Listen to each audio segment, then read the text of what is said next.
부활하신 예수님을 만나면 사람은 변합니다. 문제가 있는 이는 문제가 해결받습니다. 하나님이 주시는 기쁨의 비밀을 알게 됩니다. 감사가 없는 사람은 감사에 대해서 눈이 열리고 감사의 입술이 열립니다.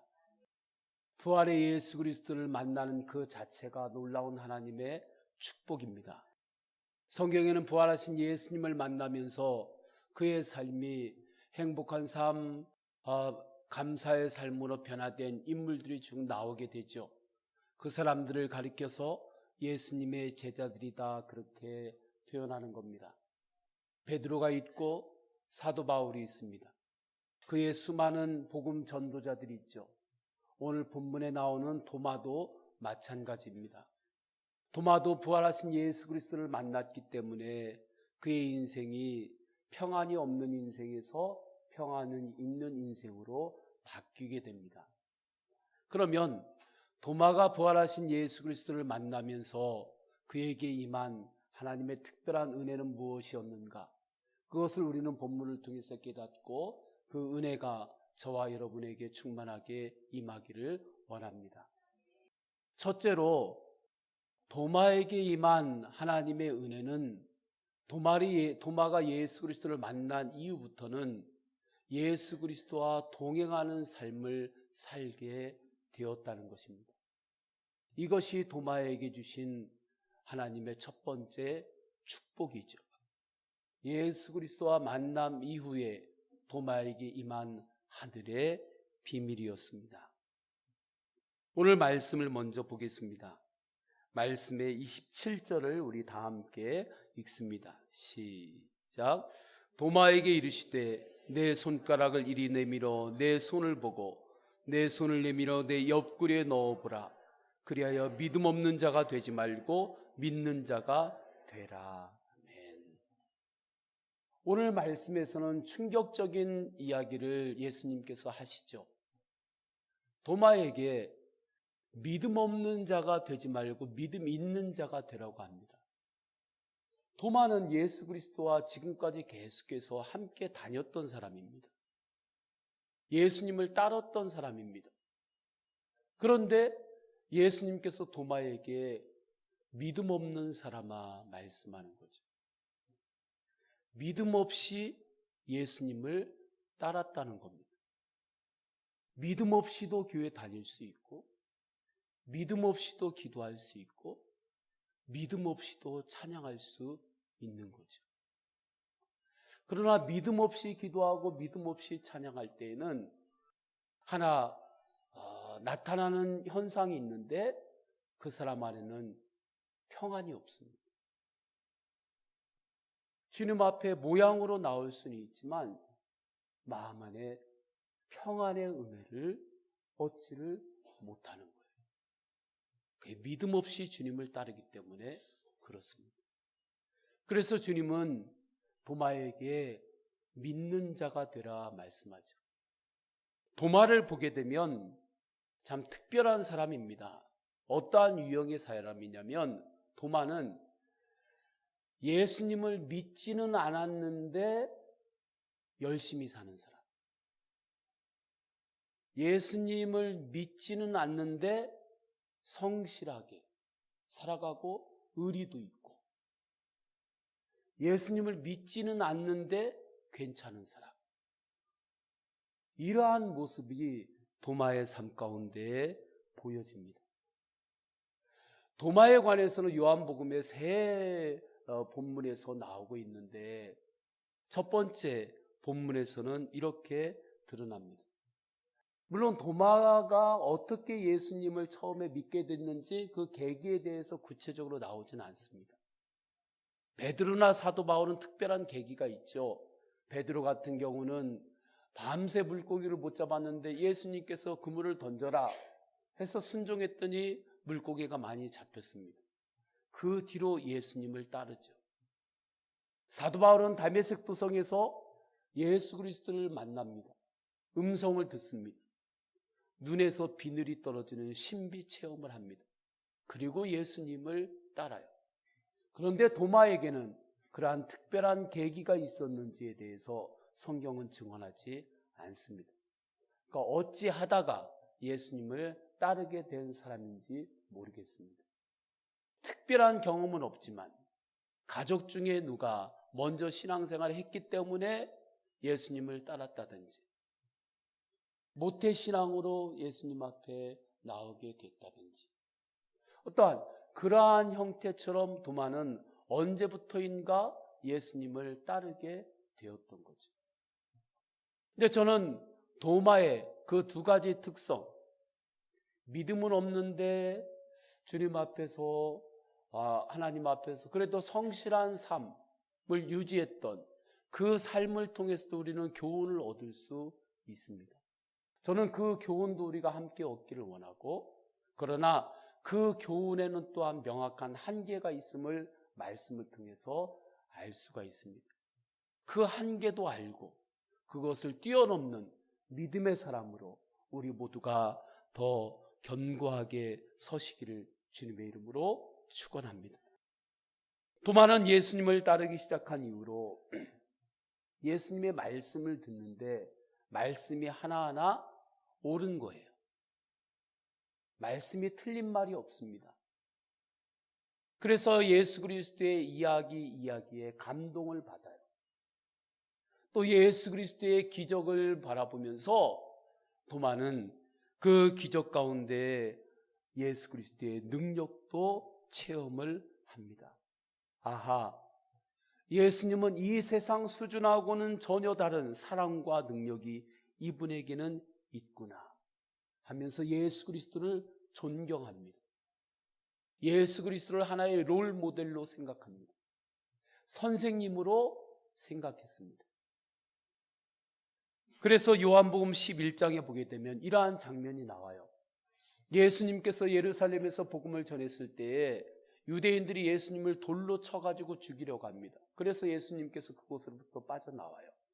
그런데 다시 그 안에서 나사로가 죽는다고 하는 소식을 듣고 예수님께서 그곳으로 들어가려고 합니다. 아직 그곳에는 예수 그리스도만 들어오면 예수 그리스도를 돌을 가지고 죽이겠다고 하는 유대인들이 포진해 있었던 거예요. 다른 제자들이 막습니다. 예수님 가지 마십시오. 그곳에 가면 손해입니다. 그곳에 가면 예수님 다칠 수도 있습니다. 저들은 너무 거칩니다. 가지 마십시오. 충분히 이야기할 수 있는 내용입니다. 그런데 그때 제자들 가운데 딱 한 사람, 도마는 이렇게 이야기를 합니다. 요한복음 11장 16절에 디두모라고도 하는 도마가 다른 제자들에게 말하되 우리도 주와 함께 죽으러 가자. 이 얼마나 대단한 이야기입니까? 우리도 예수님과 함께 죽으러 가자. 그러니까 다른 제자들은 예수 그리스도를 맡고 있을 때 도마의 마음 안에는 이 사람이라면 내가 함께 죽어도 좋다. 그럴 정도로 예수 그리스도를 존경했고 예수 그리스도를 향한 감동의 마음이 있었던 거죠.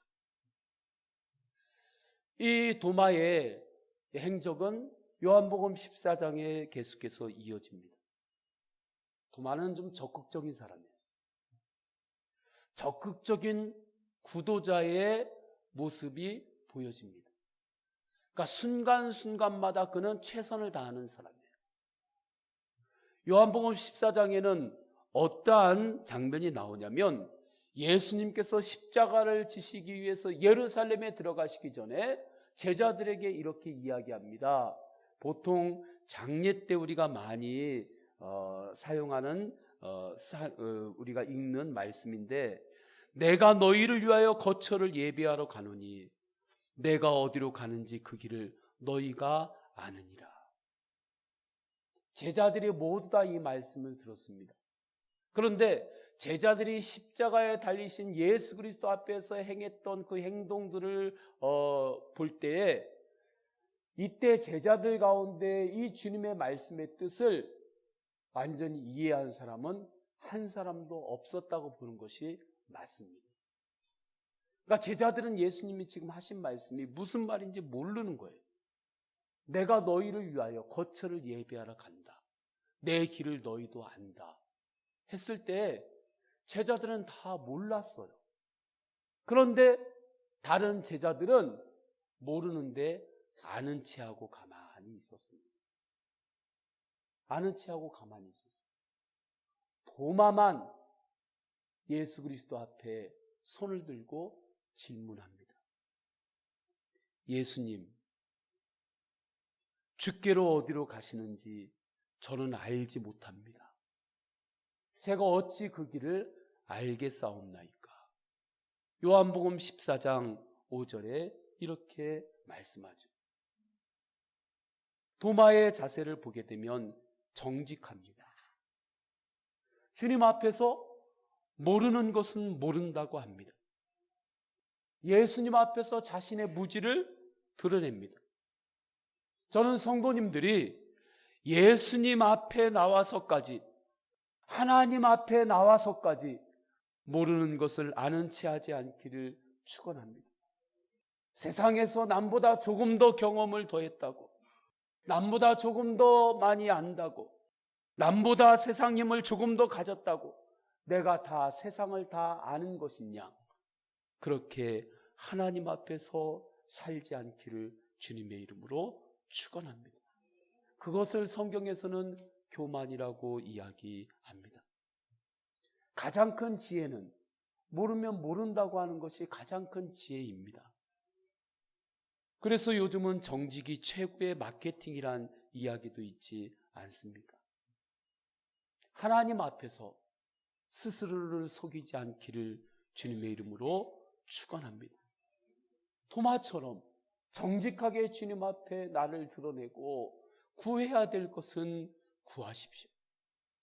주님, 제가 잘 하고 싶습니다. 주님, 제가 있는 자리에서 무언가 잘 해내고 싶습니다. 그러나 주님 아시죠? 저는 부족합니다. 사람들 앞에서 저의 부족함과 약함을 드러낼 수 없지만 하나님은 아십니다. 주님, 저는 부족하고 저는 약합니다.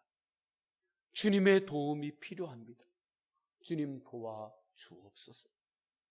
1대1로 하나님과의 관계에서 이렇게 주님 앞에 기도하고 나아가는 은혜가 있기를 축원합니다. 주님, 내 자녀가 나가야 될 길을 알기를 원합니다.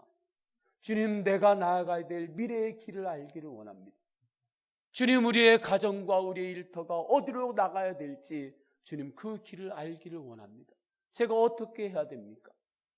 그렇게 도마처럼 주님 앞에 정직하게 무릎을 꿇을 때에 주님은 말씀하십니다. 내가 곧 길이요, 내가 곧 진리요 생명이다. 내가 너의 도움이요, 내가 너의 생명이요 능력이다. 유명한 밀림에 들어갔던 선교사의 간증이 있지 않습니까? 선교사님이 선교지에 들어가서 밀림 안으로 들어갈 때 원주민하고 함께 들어갑니다. 들어가면서 어느 곳까지 지점에 넘어가야 되는데 이 원주민이 선교사님을 이끄는데 가는 곳들이 길이 없는 곳이에요. 사방에 길이 아무것도 없습니다. 다 나무하고 울창한 숲들만 있지 길이 놓여 있는 곳이 없어요. 그래서 선교사님이 조금 언성을 높이면서 그 원주민에게, 아니 나를 어느 곳으로 인도한다고 데리고 왔는데 길도 없는 곳에 나를 이리저리 끌고 다니냐고 그렇게 이야기를 합니다.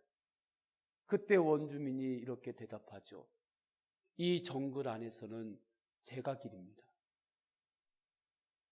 이 안에서는 제가 길입니다. 저만 따라오면 됩니다. 그래서 선교사님이 원주민을 따라가니까 선교사님이 볼 때는 도저히 길이 없는 정글인데 그 원주민은 그 안에서 길을 내면서 정확하게 그 길을 찾아서 선교사님이 가고자 하는 길까지 안내를 하더라는 거죠. 이것이 바로 예수 그리스도께서 말씀하신 내가 곧 길이요 이 뜻입니다. 우리가 이 세상 가운데서 사방에 길이 없는 것 같지만, 그래서 어떤 정해진 길을 우리는 찾고 있지만, 그러나 정해진 길이 아니라 예수님이 우리의 길이십니다. 예수 그리스도를 바라보며 가면 어디에 살든지 어떤 상황에 처하든지 그 가운데서 주님이 길을 내시고 주님께서 인도하여 주십니다. 도마는 여기까지 그래도 괜찮았습니다. 여기까지 도마는 믿음이 있는 것처럼 보였습니다. 그런데 십자가 앞에서 그가 믿음 없는 자임이 드러났습니다.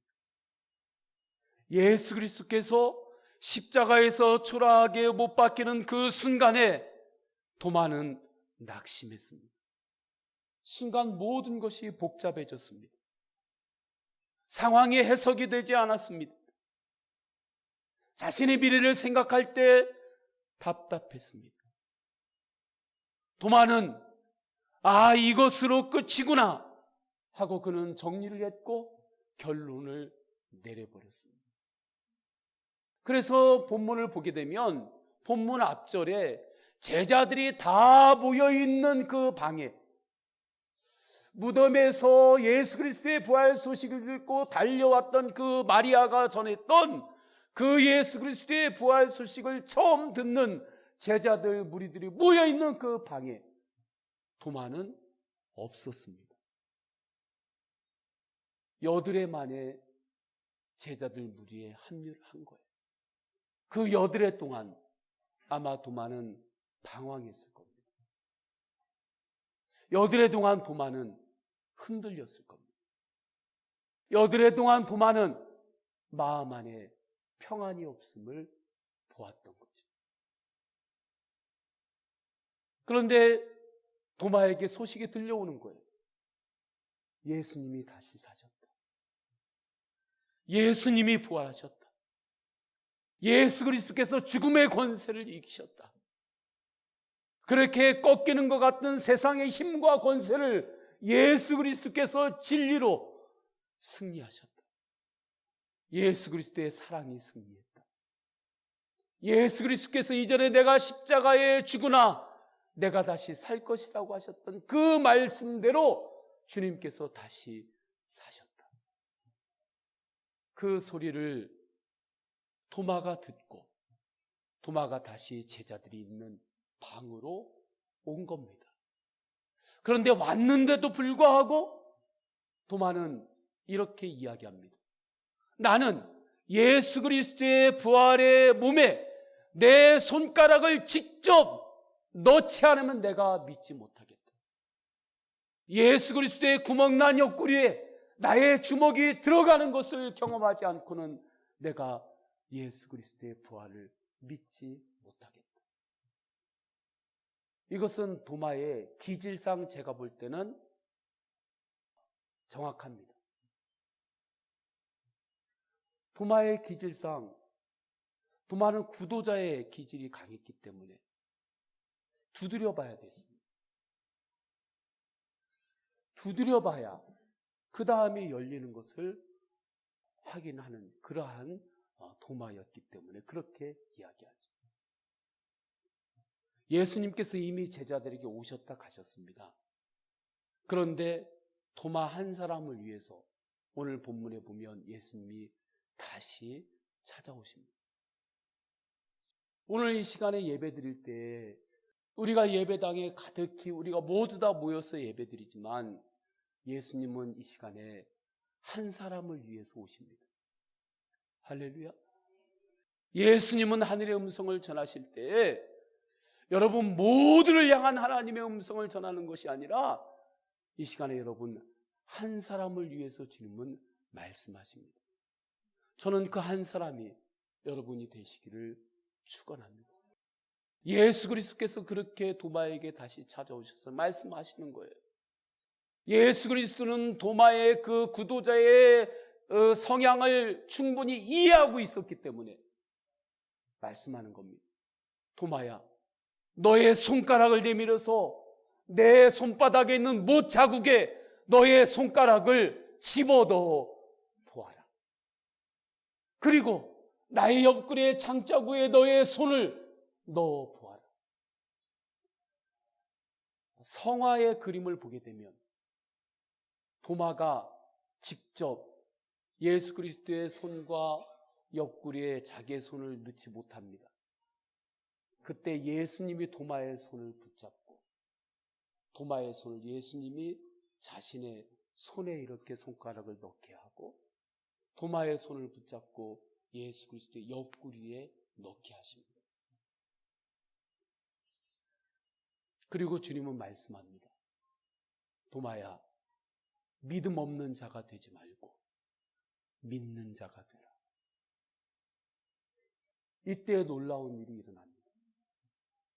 도마의 그 계산, 도마의 그 의심, 질문, 도마의 이성이 깨어집니다.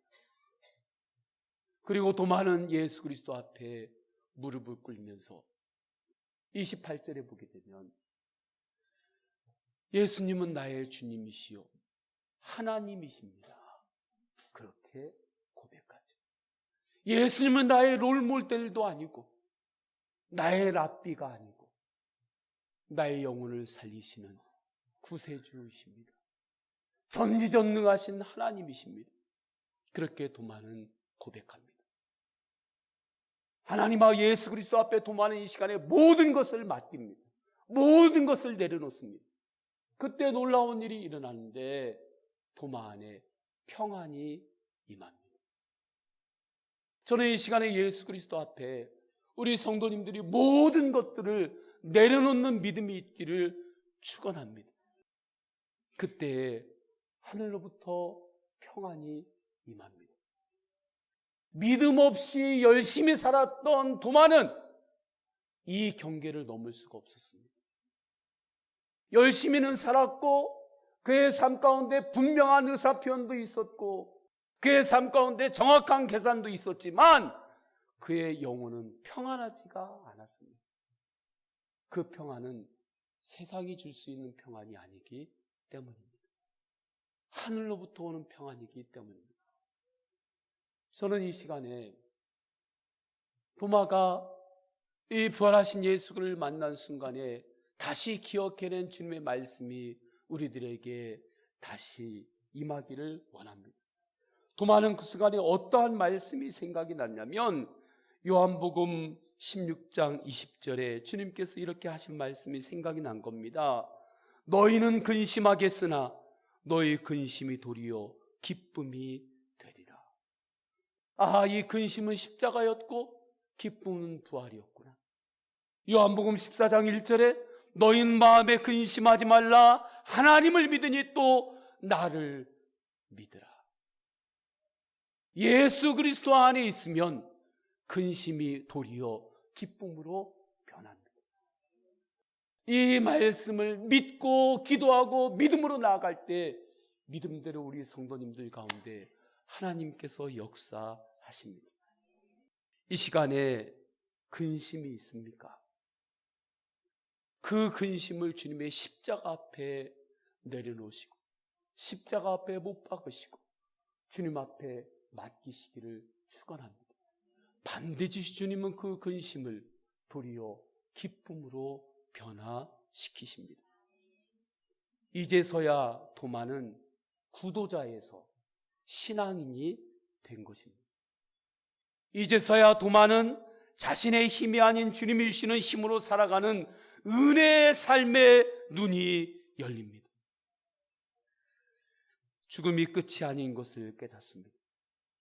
믿는 자에게는 죽은 것 같으나 하늘로부터 다시 부어지는 생명이 있음을 체험한 거죠.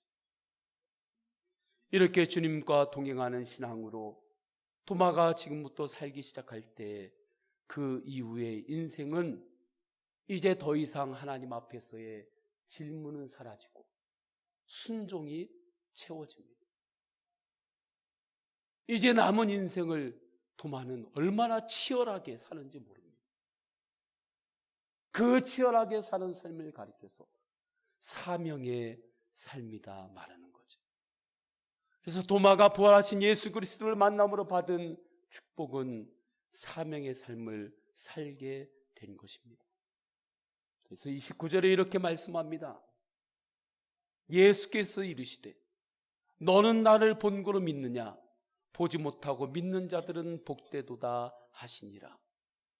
저는 이 말씀을 보통 성도님들이 알고 있는 도마의 선입견으로서 말씀을 전하려고 하는 것이 아니라 이 말씀을 사명의 시각으로 저는 전하려고 합니다.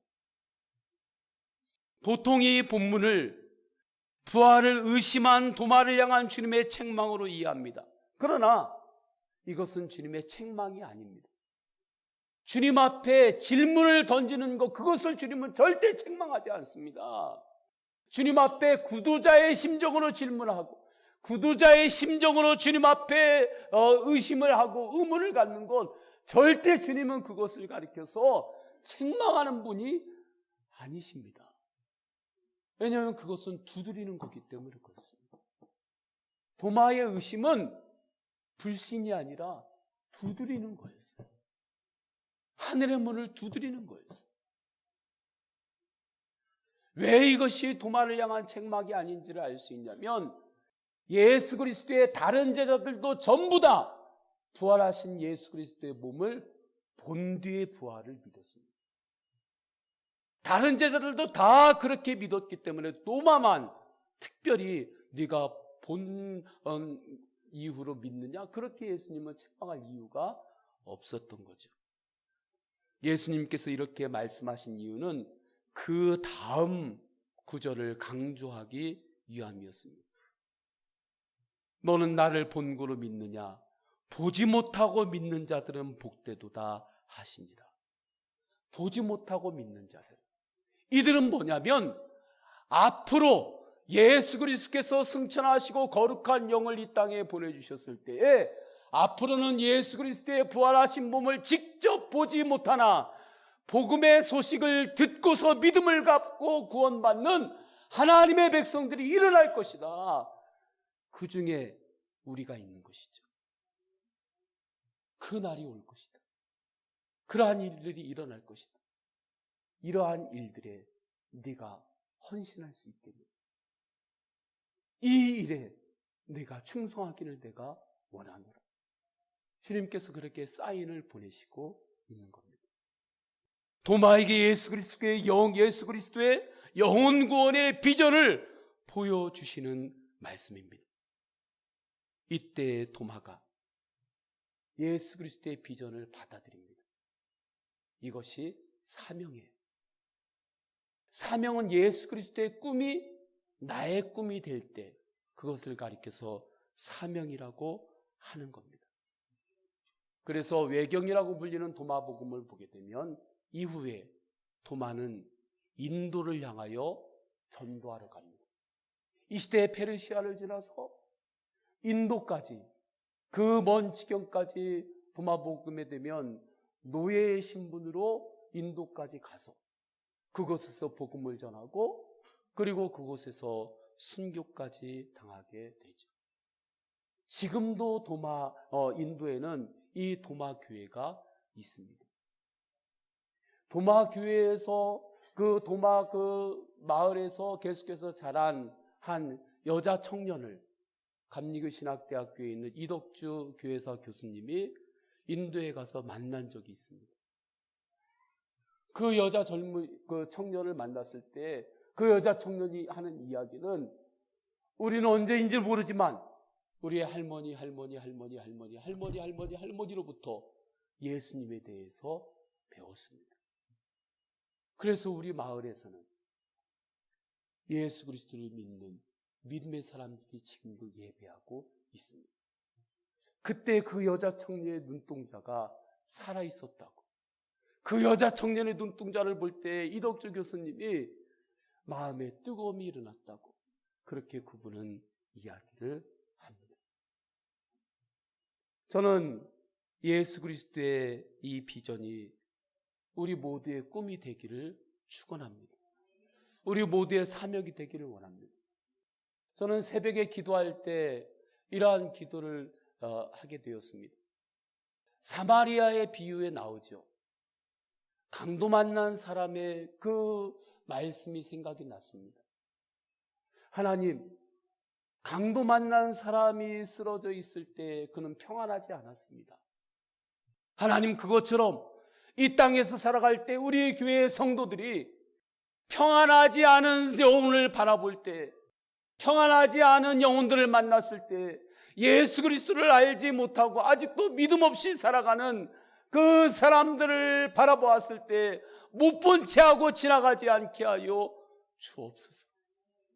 강도 만난 사람처럼 영적으로 그렇게 어려움 가운데 있는 이들을 보고도 못 본 사람처럼 그냥 지나가는 성도들이 아니라 하나님 그들에게 찾아가서 기름을 부어주고 그들을 만져주는 그러한 성도들이 되기를 원합니다. 보네퍼 목사님은 독일 히틀러 정권 때 미국에서 신학 공부를 하고 그곳에서 여러 가지 교수로 여러 가지 길들이 열렸을 때 독일로 다시 돌아오죠. 30대 후반입니다. 그리고서 독일에서 결국에는 이제 순교를 당하게 되시죠. 순교를 당하기 전에 보네퍼 목사님이 하신 말씀이 있습니다.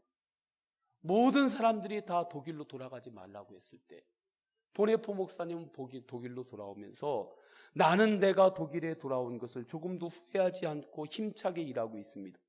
그리고 내가 여기서 해야 할 일이 무엇인가를 분명히 알고 있습니다. 그분은 하나님 앞에서의 사명을 발견한 거죠. 사명은 뭐예요? 하나님 앞에서 내가 지금 해야 할 일을 발견하고 하나님 앞에서 지금 내가 해야 할 일을 하는 겁니다. 할렐루야.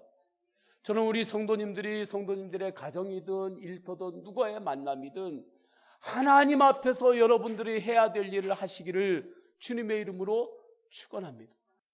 하나님 앞에서 내가 해야 할 일을 남에게 미루지 말고 하나님 앞에서 내가 해야 할 일을 감당하고 나아가는 것이 사명자입니다. 그때 그것이 때로는 나에게 부담이 될지라도 때로는 그것이 나에게 때로는 버거운 일이 될지라도 하나님께서 그 사람에게는 평안을 주십니다. 그것이 하나님의 은혜입니다. 마지막 한 구절 말씀을 읽고 설교를 마치려고 합니다. 요한복음 8장 29절에 나를 보내신 이가 나와 함께 하시도다. 나는 항상 그가 기뻐하는 일을 행함으로 나를 혼자 두지 아니하셨느니라. 오직 주님을 바라보며 여러분을 혼자 두지 않고 언제나 함께 하시는 예수 그리스도와 함께 이 땅에서 하나님이 원하시는 해야 될 일을 꼭 하면서 승리하시기를 주님의 이름으로 축원합니다. 우리 다 함께 기도하십니다. 우리 다 함께 기도할 때 말씀을 붙잡고 기도합니다.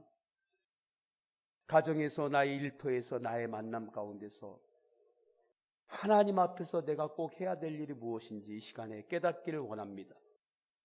중보기도가 꼭 해야 될 일이면 섬김과 열정과 또 봉사 여러 가지 가운데 그것이 내가 꼭 해야 될 일이면 주님 제가 피하지 않겠습니다.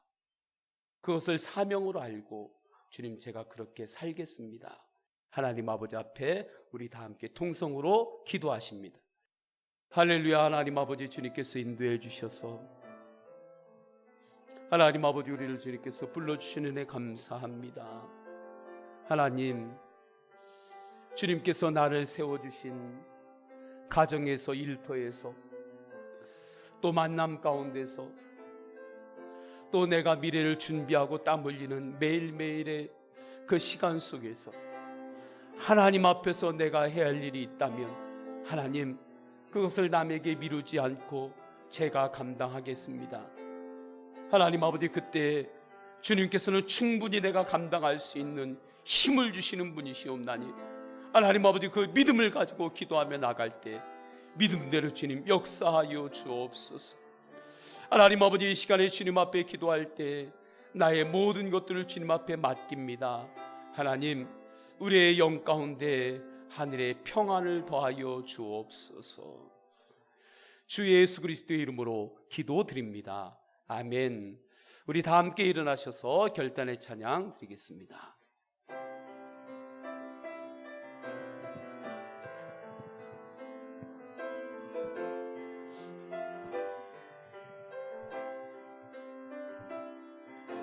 주님 다시 오실 때까지 나는 이 길을 가리라.